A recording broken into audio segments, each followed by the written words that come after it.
Hey there, and welcome into the Sad Fan, where we talk about the good, the bad, and everything that made you sad from this past week. We're gonna transition seamlessly into what made us all sad simultaneously, which is Deshaun Watson's lawyer, Wesley. What is his name? Rusty Harden. Sorry, every time you say it, it just makes me smile. Just I wonder the way why. you articulate his name. Anyway, it's not just his name that sounds like a douchebag, it is also the person. And what we found out today is that he believes that it's only illegal to get a happy ending if you pay for it, right, Yes, Wes? and legally he's correct. Legally, he is correct, right? And there is no law against being a total No, douchebag. there Sorry, that's isn't. three times, rule of three. I can't do it anymore. Yeah, but he specifically said if you pay for it in addition to like whatever previous services you were already provided. And I'm kind of thinking if it's included in whatever you paid for it. But Yeah, I would agree with that, right?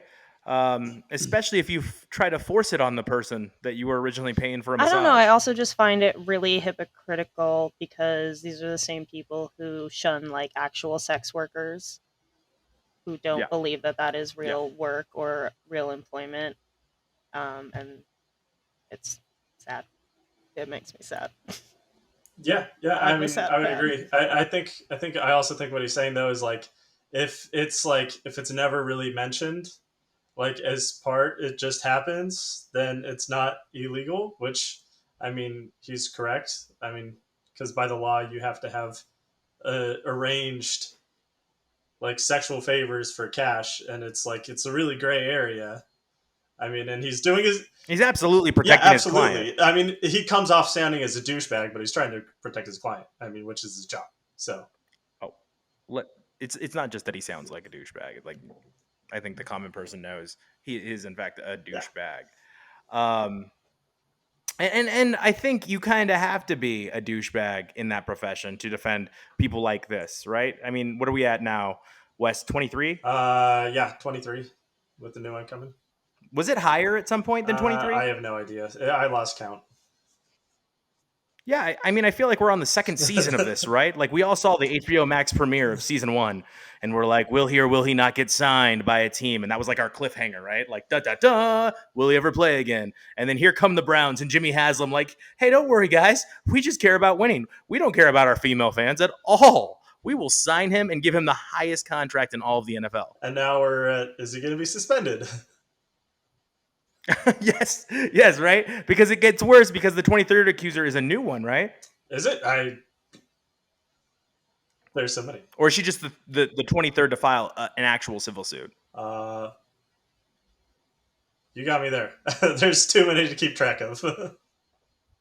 And when you get to that point, I know this is all alleged, and let's make sure we say this is alleged.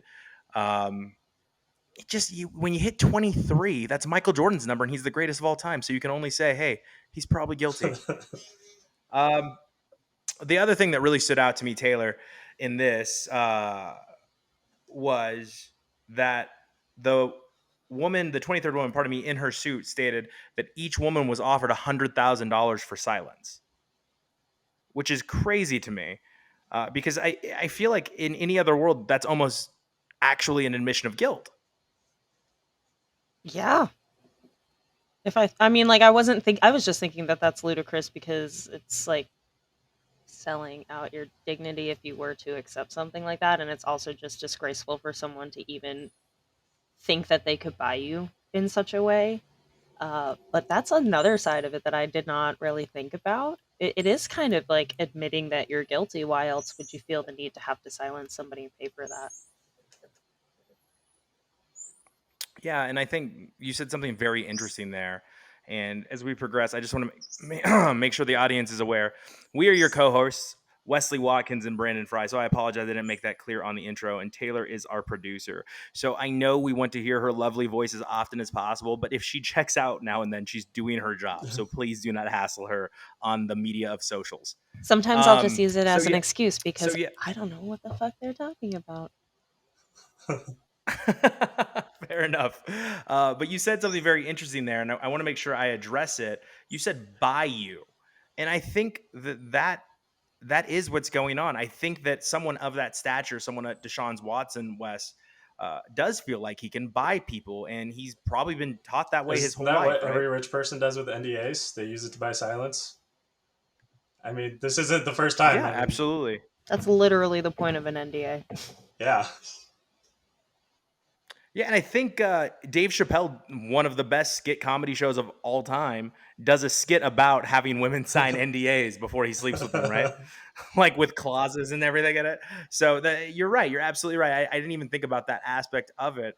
And I don't want to bring another high profile athlete to this because this one is very litigious. But let's just say one of the top 2 soccer players of all time actually had an issue with an NDA come up in which the plaintiff could not continue forward with her claim because of an NDA that she had signed.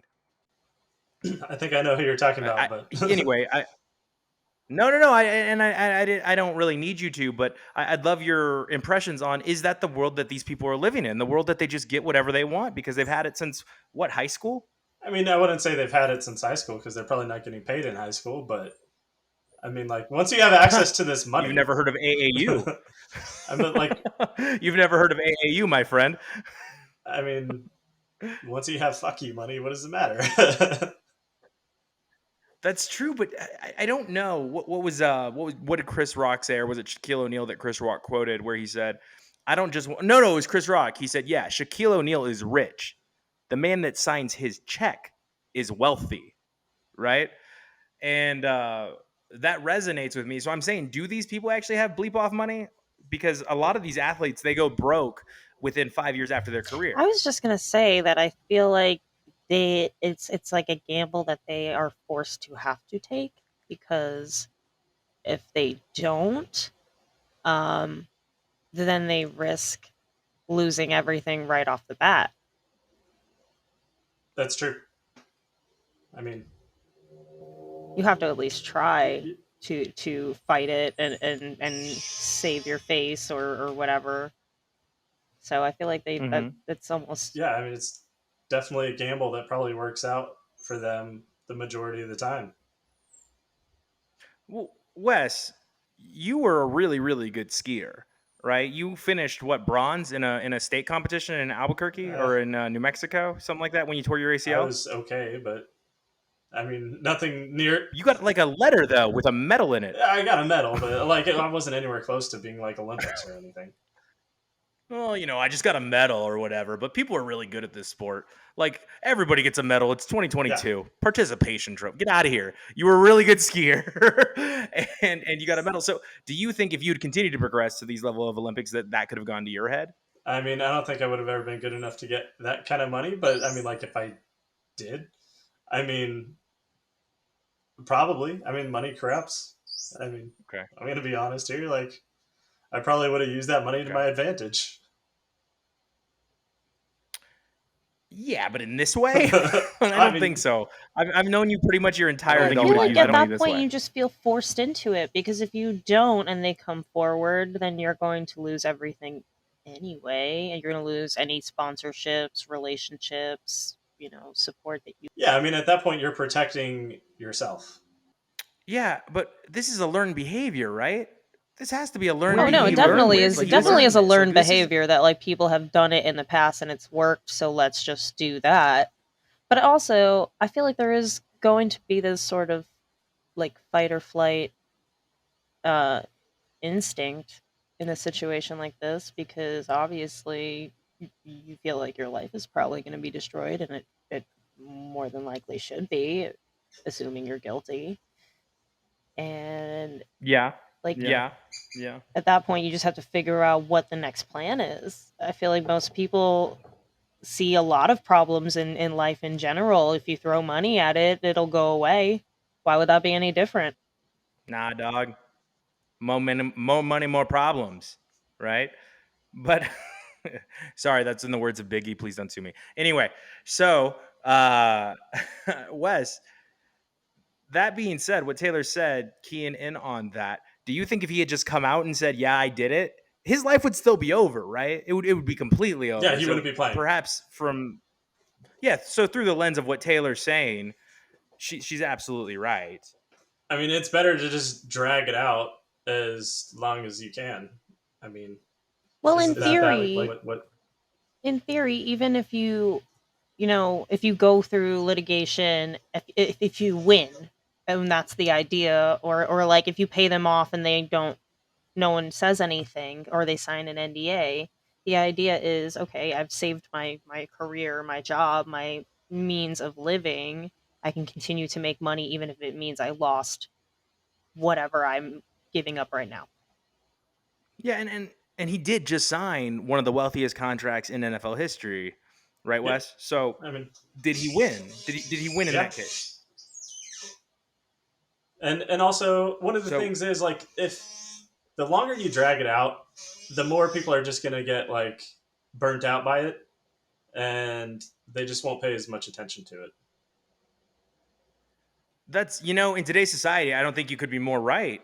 I think we are a recency bias um, culture right now where we're only thinking about the most recent thing that we saw. And if that's the case, I don't think dragging it out's the right idea. I think you hope people forget about it. You hope it drifts away. So I think this 23rd accuser, that's the reason why we're talking about it today, right? Yeah, I guess so. If you think about it like that, we wouldn't even have been thinking about it if that had not come up. But the problem with this case is things just keep happening. Like he can't stay out of trouble, right? It's almost like he can't stop negotiating to get his private parts in someone's hand. I'm just baffled that we're even here and like having to discuss this as a thing. No, I agree. And I do believe in innocence still proven guilty, right? But at that same time, he shouldn't be getting contracts while the court case is going on. He shouldn't be eligible to play while the court case is going on. Like he should have to wait. And if in fact he is not guilty and by some wild scheme, 23 women got together in some covenant and said, hey, let's all accuse Deshaun Jackson of making us touch his Watson. pee-pee. Then yeah, of course, he's innocent and he should be allowed to play. But if that's not the case, he shouldn't be out there right now. You said Deshaun Jackson, Deshaun Watson. Oh, sorry, Deshaun Watson. Yeah, good Deshaun, bad Deshaun. Yeah, I feel right. like this also has a lot of bearing on the NFL as a whole. Like the fact that they continue to even entertain this as an option says a lot to me about the type of audience they believe that they have. Because that says to me that they feel their audience is okay with watching players who abuse women as long as they play well and win championships. And I don't feel like that's the message we should be sending, especially when we shun people like Colin Kaepernick for standing up for civil rights and human rights, you know? Yeah, doing one of the most American things possible, protesting something, which I need to state this because so many people are so confused and baffled at why did he choose this? He spoke to a Green Beret. An actual soldier told him this would probably be your best bet to protest. And it was nothing against the military. There are two former military members on this podcast, and both will tell you he wasn't doing anything against us. It was legitimately to protest brutality against black people by the police. That was it. Inequity. But we turned it into something it's not. And circling back to Deshaun And that wasn't Watson. okay with the NFL's audience in their minds, which is why they ultimately blacklisted him. But all of the horrible things that Deshaun Watson has done is irrelevant. Allegedly. Allegedly, yes. I'm sorry. Um, yeah, all of these things that have allegedly happened, uh, that's not worth any sort of notice in their mind. Because I guess he makes them a Yeah, lot of money, but absolutely. I don't know that for a fact. I'm just assuming he does. I'm sure he generates. What would you say, Wes? He's top five when he actually plays, top five Who, quarterbacks in Colin the NFL. Kaepernick? No, Oh, Deshaun Deshaun Watson. Watson. Yeah, I'd say like top 5, top 10. Yeah, Top five. so it He's on makes his Top own five, sense. game. top 10. You know, keeping your investments safe.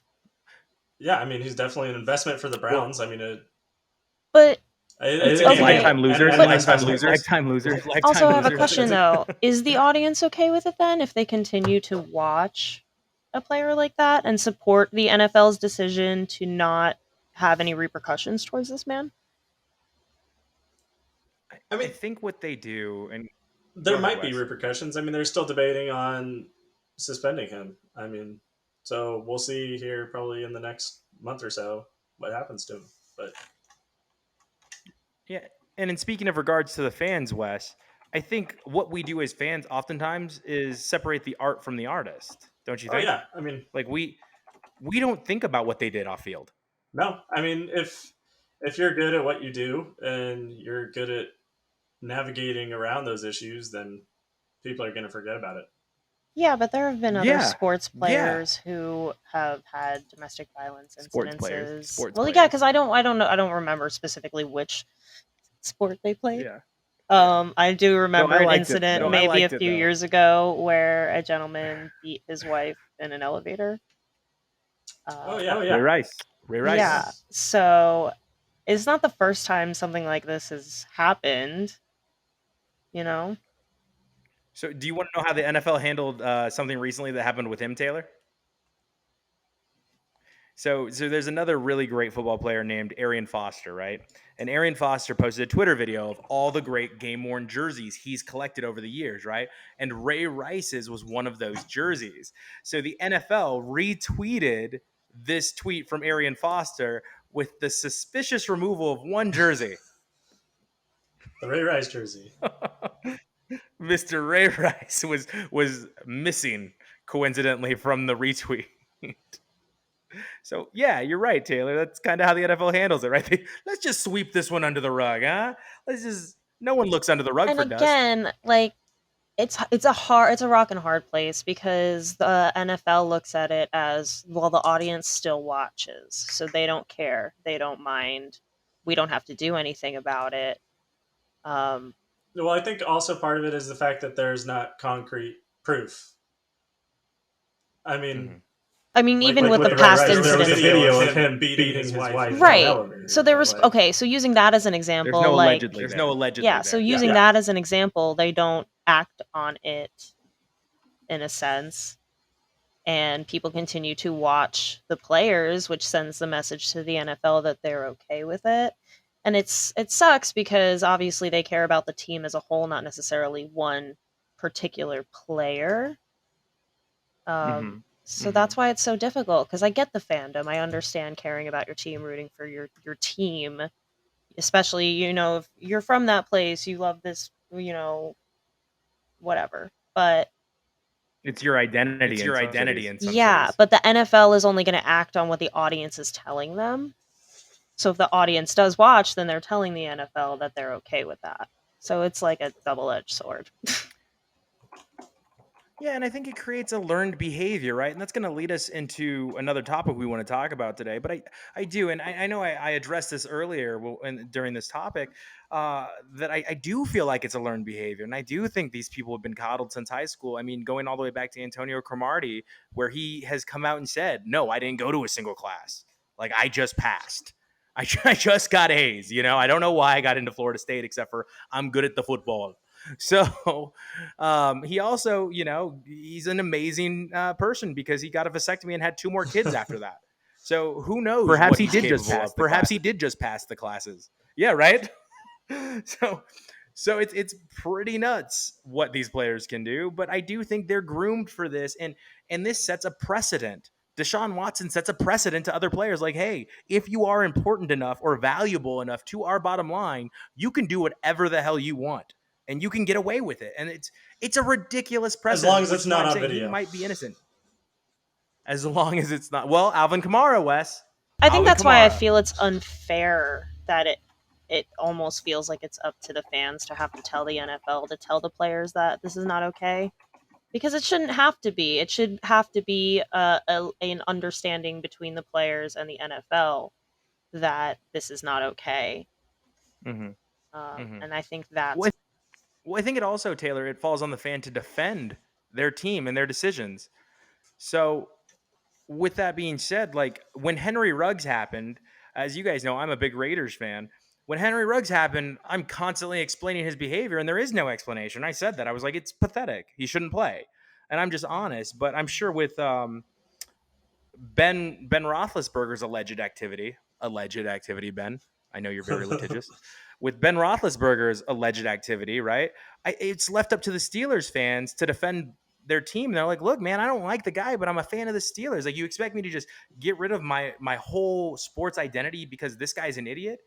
And I guess I can get where they're coming from, right? Like, Wes, you had some incidences with some of your greatest players of all time, right? You had a Richard Sherman incident where he got recorded, by his I think current wife, and then you had Earl Thomas. Yeah. That guy's life is over.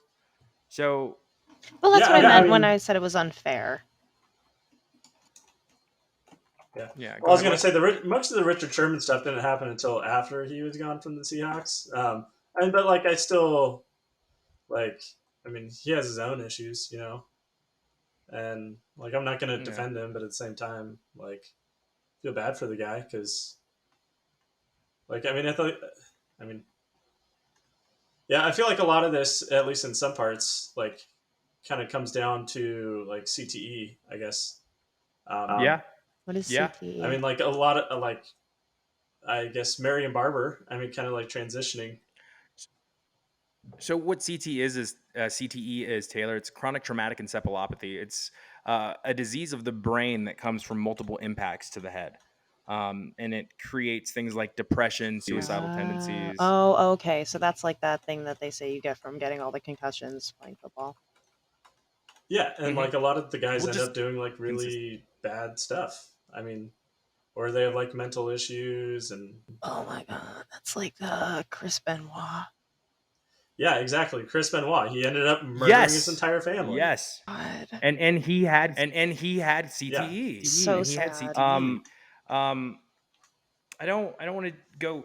I don't want to get off this topic quite yet, Wes, into Marion. I want to talk about how these players are groomed, and it comes to the 70-year-old man fight that's going on between Jimbo Fisher and Nick Saban. And you and I were talking about this offline. This has been going on for years. These players have been groomed and paid. I mean, they're getting paid now. Uncle Phil has gone. Are they just now? You're right. You know what? Yeah. It seems like all of the everybody's going to Montgomery, Alabama, or Birmingham. It seems like all of the great current event stories are led by 70-year-old white man. Blah blah blah blah. Well, I mean, yeah, they're. I don't want to say the wrong thing and get canceled right away, but they're modern day totalitarian leaders, right? They want everything under their control. They want to have the players not paid in college, so they have complete control, and the players can't go wherever they want, right? They own their institution. And on that same token, if a player is great, guess what? That player also gets away with a lot at the institution. Wes, I mean, just think of Jameis Winston. Remember Jameis Winston at Florida State climbing up on the table and What was it that he said? Oh yeah, fuck her right in the. I don't want to say it. Oh God! Right in the P. Let me mark that one. There we go. Let me mark that. But yes, it wasn't that to the audience. That was not Wes. That is what Jameis Winston said. I mean, and he stole crab legs from Publix, and he did all sorts of crap. Yeah, and you know why he got away with it? Because he was good. Because he was groomed that this is okay. You're gonna be famous. You're too important for this to matter, right? So you could do whatever you want. Yeah. Go ahead. Basically, if the NFL or whoever is in charge of the person in question, if they didn't give them the impression that we are going to handle whatever kind of problem you have because you make us so much money, then that wouldn't be a problem. Yeah. I think the players should be paid, and I'm glad they're getting paid. 2, with payment comes the ability to legislate what's going on, right? So if we had started this earlier, we would have such a better grasp of what these players are worth and what people are willing to pay these players to play. And then we could set rules or have rules in place to stop certain things from happening, right? So if a player does do something like, I don't know, steal crab legs, right? Or LeGarrette Blount knock out a player on the opposing team, that's a fine, right? We should be allowed to fine them if they're earning money. And that would set up stops, or at least things that would allow them to think twice, right, Wes? Don't you think? Like if someone's messing with your money. Yeah, I mean, but it's tricky with the NIL deal because they're technically not getting paid directly from the institution; they're getting paid from sponsors and stuff like that. Yeah, And but at that also point, you have to the sponsors to not sponsor them anymore, cut out their deals. I feel like the Mhm. sponsors are Mhm. way quicker to act and try to save their face than the absolutely. That's the NFL, hardest part. and I actually feel like that's the biggest issue is that they make each other money, and that's the biggest problem. And that's Yeah, absolutely. It's absolutely. a symbiotic relationship, right? yeah, like But obviously the player is getting paid by the NFL, but if the player is as good as this you saying that this player is, then clearly they're going to make the NFL money as well. So there's this weird relationship where you don't want to disrupt that if you're both making each other a ton of money. And that's why it becomes unfair for the fans because then they're sitting there going, so it's up to us to tell you that this is not okay? we have to stop watching our favorite thing. Yeah, exactly. for you Because to- one person take ruined action. it for everybody. Like we can't enjoy this thing as a whole. And I mean, that's why we can't drink and drive. that's why we Taylor. can't drink and drive. No, I'm just kidding. Taylor. No, I'm just kidding. I don't support drinking and driving. By the way, Lies. and it was more than one person that ruined it for everyone. But no, yeah, I get where you're coming from, and I absolutely agree. It shouldn't be up to one person to say, "Hey, I'm going to keep screwing up," but it's up to these millions of people that support what I do to decide I shouldn't play anymore. But if they keep watching, even if it's not just for me, I should get to stay on the field. Like that's ridiculous. And I do think the money has something to do with it. And I don't want to skip off this topic that I brought up. Wes, did Nick Saban break bro code, or did he just say what we already knew when he accused Jimbo Fisher of paying for every single recruit they got this year? He's probably just like saying the truth. But there was so much more to that. Fisher called Saban a narcissist, and He is. He is. So are they just stating facts? Saban also had some good points. Because right now it's like the wild, wild west with college recruiting. And the NCAA is like trying to hang on to like every last little bit of power they have. But Saban brought up a good point that he wants guardrails on the NIL. And one of the things that he brought up was that NIL deals shouldn't be allowed prior to enrollment. I think there's good truth to that. You shouldn't be able. But how could you legislate that? You shouldn't be able to use the NIL deals. I feel like as like a recruiting pool. Like if they're good when they're on the team, absolutely they should get paid for like their name, image, likeness, like sponsors and stuff like that. But like as soon as NIL deals were allowed, you had like WWE offering people sponsorships. Like it was ridiculous. I'm gonna need. Well, everybody's buying players. Go ahead, Taylor. I'm gonna need my not sports fan sports definition for NIL. Is that what you said? So it's name, image, likeness. Okay, got it. Yeah, so it was basically it's their only fans, but for sports. They can get paid for anyone using their name or their image or their likeness. Before, like with NCAA football, the video game, they didn't get paid. Got it. All players looked exactly like them. They just changed their name a little bit, so it wasn't exactly them. But yeah, that's fucked up. I did know that. I just didn't know what it's that's what you were talking about. I didn't realize. Yeah. Got it. Yeah, so basically, Taylor, the premise of this is a lot of schools ran with this, like really were early adopters, pardon me. And I, honestly, like allegedly, my belief is that they were already paying people, and now they could just do it in daylight. They could just boom, okay, we've always been doing this. Now we can do it in daylight, and we can get more recruits as opposed to doing all that extra work to keep it under the table. I know nothing about college sports. So Taylor, let's say you just graduated from film school, right? You're on your final I will be film. graduating fairly soon. Yeah. So let's say you were this amazing prodigy filmmaker. Not that you're not. You're this amazing prodigy filmmaker, right? And NYU sees you, Berkeley Film School sees you, LA Film, New York Film Institute. All these schools see you, and they're like, man, if we can just get Taylor to come to our school, many other students will want to come just because we got Taylor to come, right? So how can we get Taylor to choose our school? I know we'll pay for her experience. Oh, what, with a scholarship? Yeah, but and then some. And then we're going to give her more money. Well, where are we going to get this money? Well, who's our alumni? Oh, well, Steven Spielberg went to USC. Well, that doesn't help us. Here, who Steven went Spielberg here? didn't And then go they to go, USC. and then they go, What was that? He didn't What go was to that? USC. Was it George Lucas that went was to it USC? George Lucas that went to USC? Okay, pardon me. I mixed up the two filmmakers that peaked in the 70s. There were I'm a just lot kidding. of I'm just filmmakers. kidding, everyone. I'm Just just kidding, kidding. everyone. I'm just Just kidding, everyone. The film, American film renaissance. Come on now.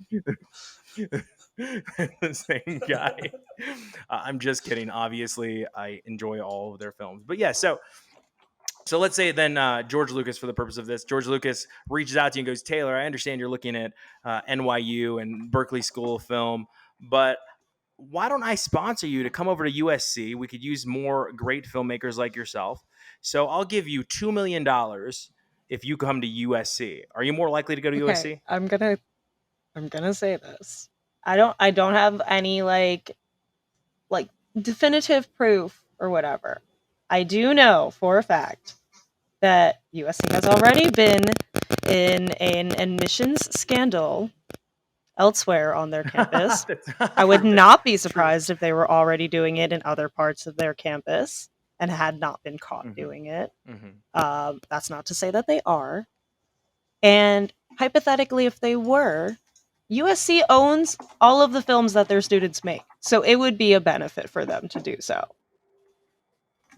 It's not that different. Yeah, if they know you're this great filmmaker, they know you're this great filmmaker. But that's my point. It's not that different. No, and that's what I'm saying, Taylor. That's my point. Is I feel like it's always been going on. What Wes is being a media darling and a sweetheart and being like, no, I trust the school. They've been good boys. I'm not saying that. Right? Like, no. I agree with you, but what I'm saying, Taylor, is are you not more likely to go to USC if that happens? If you say you turn down $2 million, I will call you a liar to God and everybody. I mean, face. As an 18-year-old? If it's illegal, I definitely am thinking no, it's not twice about No, it. it's not anymore. No, if it's not, then definitely not. But I'm saying prior to the switch, Gotcha. I'd definitely be thinking twice about it. I'm not saying I would or wouldn't. There'd be a lot of contemplation on my part. Now that it's legal, obviously the person who's gonna give me, that's how most people make their school decisions. I feel, who gave me the most money, who can I afford to go to more so. Oh, you're talking about in the realm of like scholarships and benefits and things like that. Did I get a grant from this school? Did I get a scholarship from that school? Whose tuition is lower to begin with? School's expensive, man. You gotta take it where you can get it. All of those things, Taylor. Yeah, but now on top of getting all those things, Taylor, I'm also going to give you $2 million. Free. Of course. Who wouldn't do that? If it's exactly. legal, Exactly. who's not going to do that? Players are saying. So we are setting a precedent for these people. Like, hey, you're this important. Nothing else matters but you representing us. And I'm going to show you how much that matters to me with a check given to you as a kid that doesn't even know how to wipe your ass properly. Here's $2 million. But are there stipulations? I like to think that I know how to wipe my ass. So are there like stipulations to receiving these funds? You know, when you get a scholarship or something, if you don't maintain a grade point above whatever it is, they take your money away. They take it back. No. You know? No, they don't give it to you. Not here, right? Not here. Wes, you want to elaborate on what you were saying with Nick Saban and the guardrails? Well, like, what do you mean in terms of?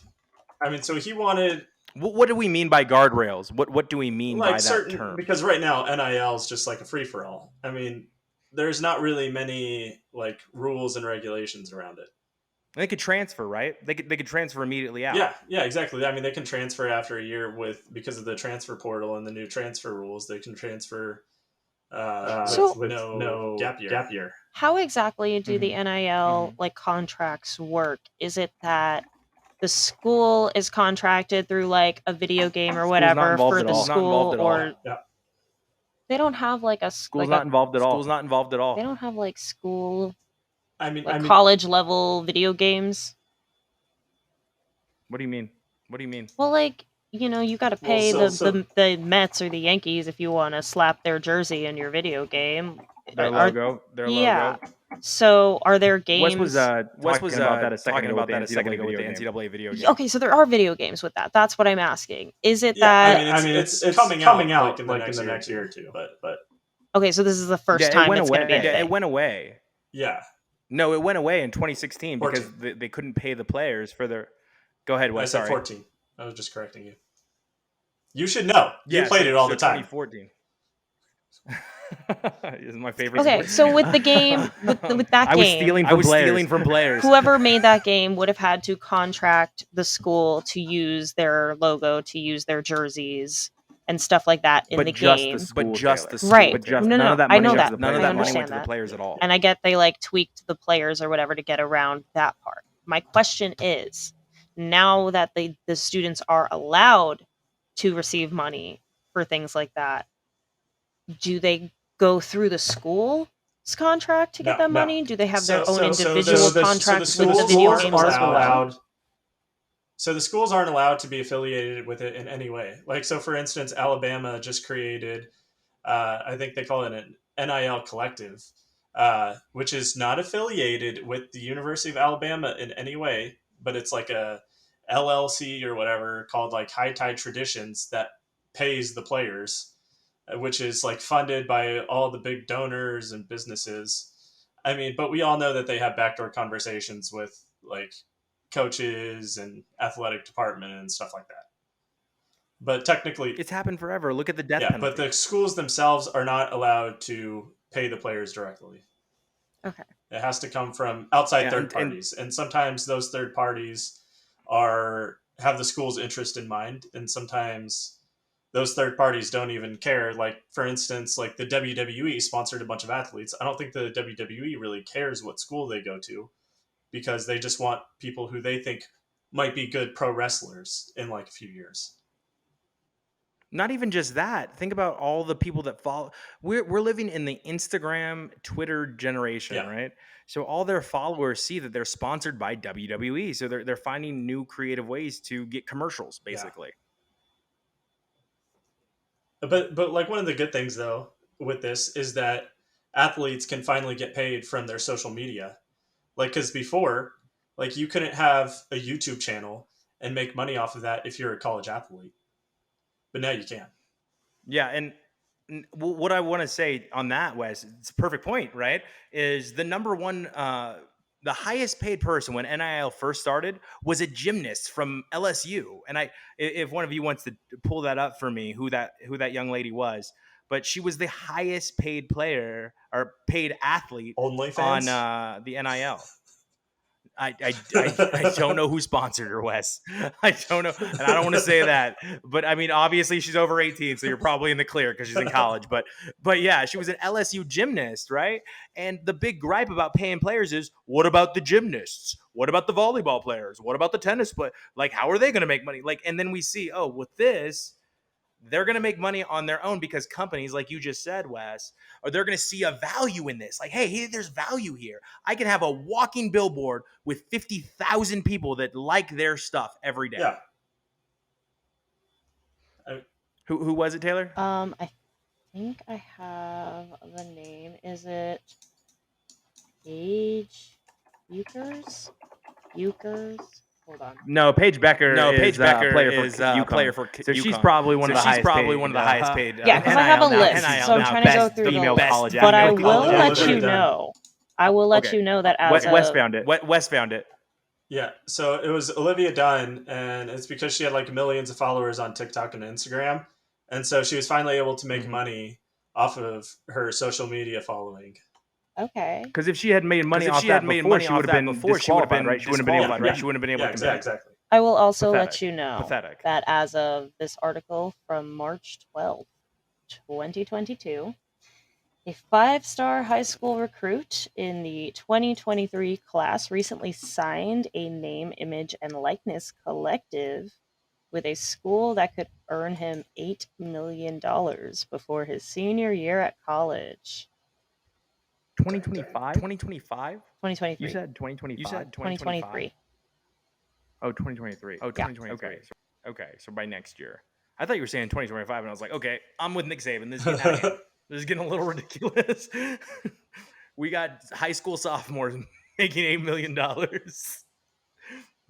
But yeah, so I mean, and now you can kind of see why these athletes are. One, I'm happy for this. These athletes deserve to get paid. Absolutely. But some of the ones with maybe not the purest of thoughts, you can see why they think they can get away with stuff like this, right? So we know AAU basketball is a breeding ground for this, right? Because Adidas was sponsoring AAU basketball, which is basically the feeder school, Taylor, for it's the feeder league. Pardon me, feeder school, feeder league for college basketball, because college basketball a couple years ago instituted a rule that stated you had to go to college for 1 year minimum before you were allowed to go to the NBA, right? So you can't pay a college athlete until right now with an NIL deal. So where did they put all the money? AAU. They started paying AAU, all these players that weren't yet in college, but they were high school athletes. Yeah, it was like a private high school conference, or just high school, I think. It's a private basketball league. It's a travel league, like for great softball players. But, I mean, think about this, guys. LeBron James was driving around a Hummer his senior year in high school. Oh, yeah. I mean, He's not the biggest douchebag in the world from what I hear. I will say I think it's a little rash to immediately jump to, these NIL deals being a contributing factor to this overarching air of complacency, especially because it's like the first year or so that this is even a thing. So I think that's quick to jump to. I think that the real problem is just money in general and society's belief that throwing money at problems will fix whatever is wrong in your life. I think that's or really, if you're really making money, issue. why fix problems? Yeah, right? that's yeah. So I hear you, Taylor. Throw money. I hear you, Taylor. Throw money, but if you're still making money, why do I have to correct it? Why do I have to correct it? You're still watching. If the money, money talks, and that's really the issue here. That society has allowed that to be the overarching message. Now, I know we're talking about something super serious, and I need to transition seamlessly, because when you said LeBron James was all right, I guess, Wes made the funniest face I've ever seen. Wes, do you hate LeBron James? Actually. I thought she said LeBron James is the biggest douchebag. I was like, No. I said that I heard. I said that I heard he's, from what I hear, he's not the biggest douchebag. I don't know. Obviously, I don't know him personally, and it seems from the public eye that he's a pretty decent guy. I just don't know too much about him to say whether or not he is or isn't. So that was all I was saying. No. I also thought we were reserving the title of biggest douchebag for Rusty Harden. Right? Yeah, absolutely. Rusty Harden. I thought that was a given. Rusty Harden. Which one was it? I think it was Harden. Oh, Harden. Oh, gotcha. Okay. My bad. You can see I'd make that mistake with him being a walking male appendage capable of intelligent speech. So, as we wind down towards the end of our episode, come at me, Rusty. I don't care. I'm not defaming your character or your person. I'm not even famous. So, with all of that being said, as we're winding down our episode, Wes, how'd you feel about the Warriors losing the opening game? That made me happy. Very happy. They got blown out. Screw the Warriors. They did not get blown out. They got blown out. They got blown out in the fourth quarter, but they did not get blown out in the game. They were way ahead in the third quarter and then decided for some reason to shut the lights off. Look, it's not my fault they got blown out. All right. That's your story and you're sticking to it. They got blown out. Yeah, 12 points. That's a blowout to me. Okay, Mr. Box Score over here. Now in basketball news, I don't need to harp on this too much. Game 2 is on right now, and we need to wrap this podcast up so I can watch my team win. But Wes, one of your favorite people in the whole world, because you're a big Ducks fan, offered to buy your Portland Trailblazers, and they turned him down. What's up with that? I don't think they're.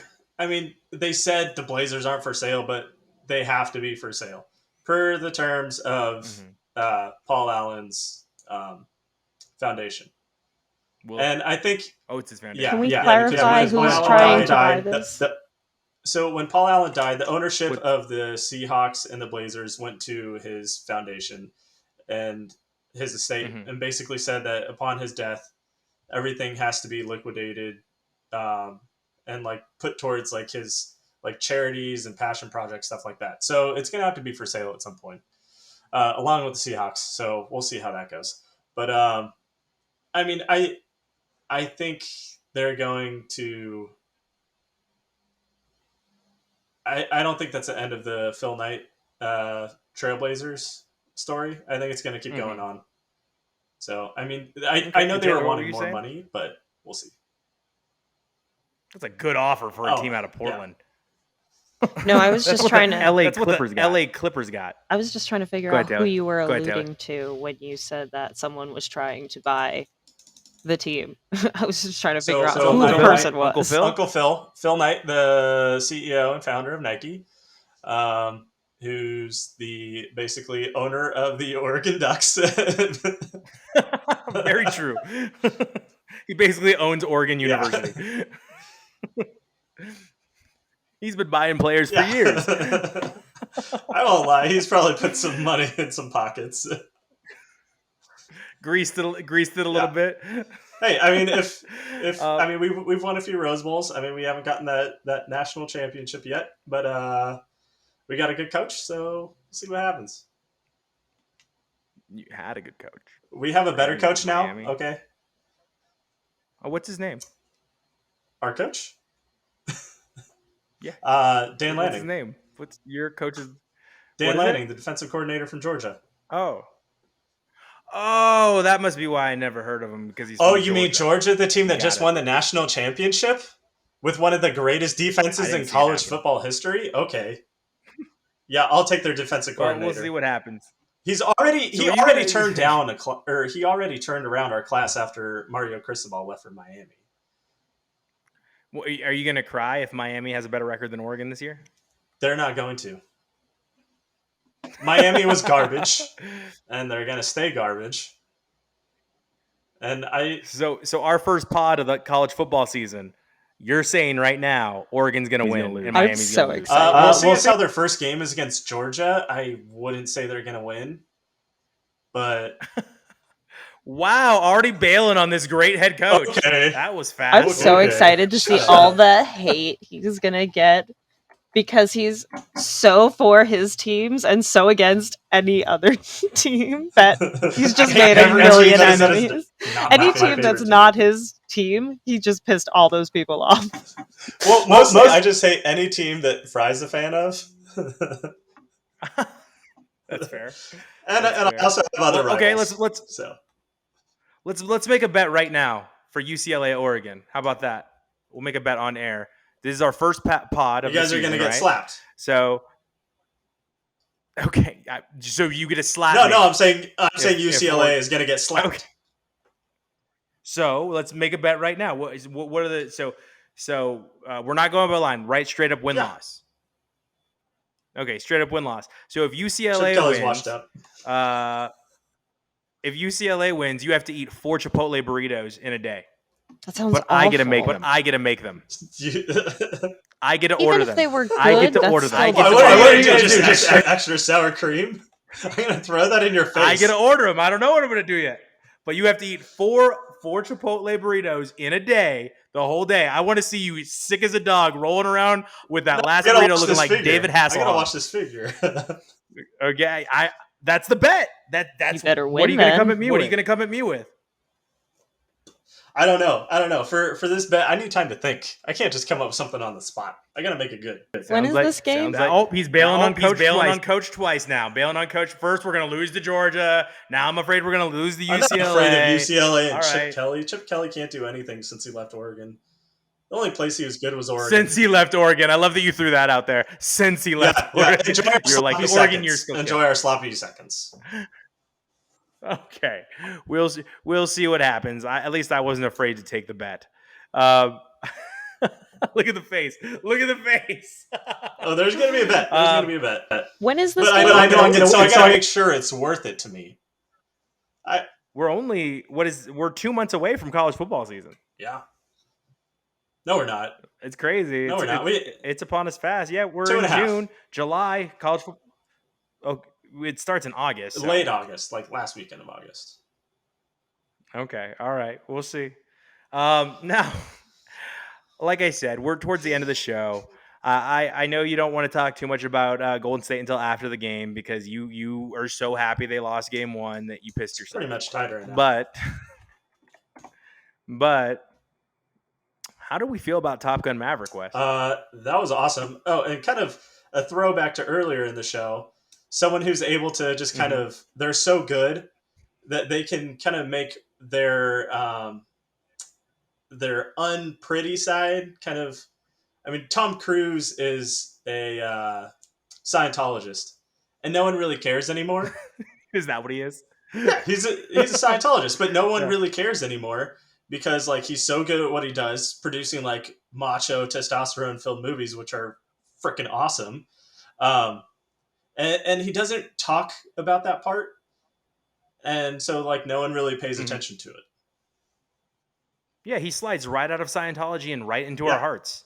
And Top Gun was awesome, and I love Tom Cruise. It's funny that you say he's. In fact, I want to go on record.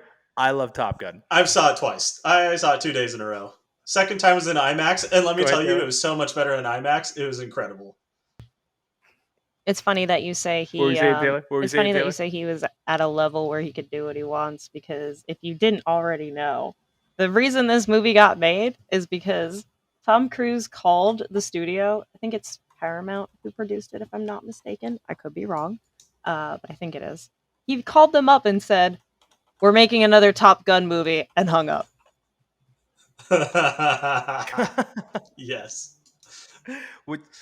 And Taylor, I don't know if you know, but I'm connected to Wes's email. And the moment Wes said, "I love Top Gun and I love Tom Cruise," he received an email from the Institute of Scientology. Well, so back to what you were saying, Taylor, similar story. So Miles Teller is, he is like the new Goose in this movie. For those who haven't seen it, the original Top Gun, Goose was Tom Cruise's sidekick. And so he's supposed to be Goose's son. But the reason why he's playing it was because Tom Cruise reached out to him and he was like, "Hey, we want you to play Rooster in this movie. We want you to play his son." And he was like, I don't know. I don't really want to play like a big budget blockbuster. I didn't have like such a good experience like with my previous roles. And then so Tom Cruise flew to his house, showed up on his doorstep and pitched it to him. And he did it. He said, "You're playing it." And he was like, "Okay." "You're doing what I say. I'm Tom Cruise." He probably said, "I'm Tom Mother Bleepin' Cruise." And you're going to play this role. He's like, "Yes, sir." That is always the vibe I've very much gotten from Tom Cruise, like the yelling on set kind of, like crazy Scientology jumping on couch Tom Cruise. And I've never really had a strong liking for him. I can't really think of too many movies that I love that he's in either. Mission Impossible 1, Mission Impossible 2, Mission Impossible 3. You're going to the 4th of July. My favorite Tropic Thunder. You're gonna hate me. Yes. Okay, so I have seen Tropic Thunder. Love Tropic Thunder, but he's not a prominent part in that movie, and he plays a bizarre character, which is why it's acceptable. However, you're gonna hate me when I say I have never seen a Mission Impossible movie. That makes no sense. I've not seen one. So anyway, I don't really have a strong affinity Have you seen for Collateral him. Damage? Have you seen Collateral Damage? What about Collateral Damage? Collateral Damage. Jamie Foxx. No. Oh my god! I'm telling you, I have not Night seen and Day? too many Tom Cruise movies, which is why I've seen like Interview with a Vampire. That's one he's in. A great Tom Cruise movie. Okay, but other than that, Yes. I've not seen too many. Not a super big fan of him as a result. And the only time I've ever liked him, like, okay, so recently to promote Top Gun, he went on James Corden. Did you see this? No. Because Tom Cruise is a trained pilot and does the majority of his own stunts for the Top Gun movies, he went on James Corden and had James Corden basically be his co-pilot as he flew him around in all these crazy jets and planes.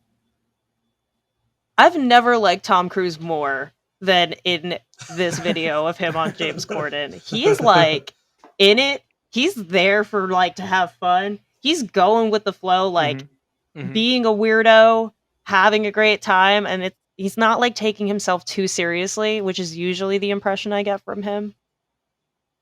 So I appreciated that. So it made me want to go on see the the note movie of more. Taylor saying, she's liked literally everything she's ever watched with Tom Cruise, and only she hasn't seen. We're gonna say thank you so much for tuning in to the Sad Fan, where we talk about the good, the bad, and everything that made you sad from the previous week. I am Brandon Frye. I am one of your hosts. That is Wesley. I'm Wes Watkins, and you're all gonna go watch Top Gun this weekend. Everyone. And we would like to also invite you all to follow our social media. You can follow me on Instagram at The Sad Fan. You can follow the podcast at The Sad Fan Pod. Wesley, where can they follow you? Nowhere yet, but we'll figure that out soon enough. Down the yellow brick road, right to Emerald City. And Taylor, where can they follow you? Follow me on the things. I am at It's Taylor Stone. Also, let's go Rangers. Thanks so much for tuning in, everybody. Please like, share, subscribe, rate, review.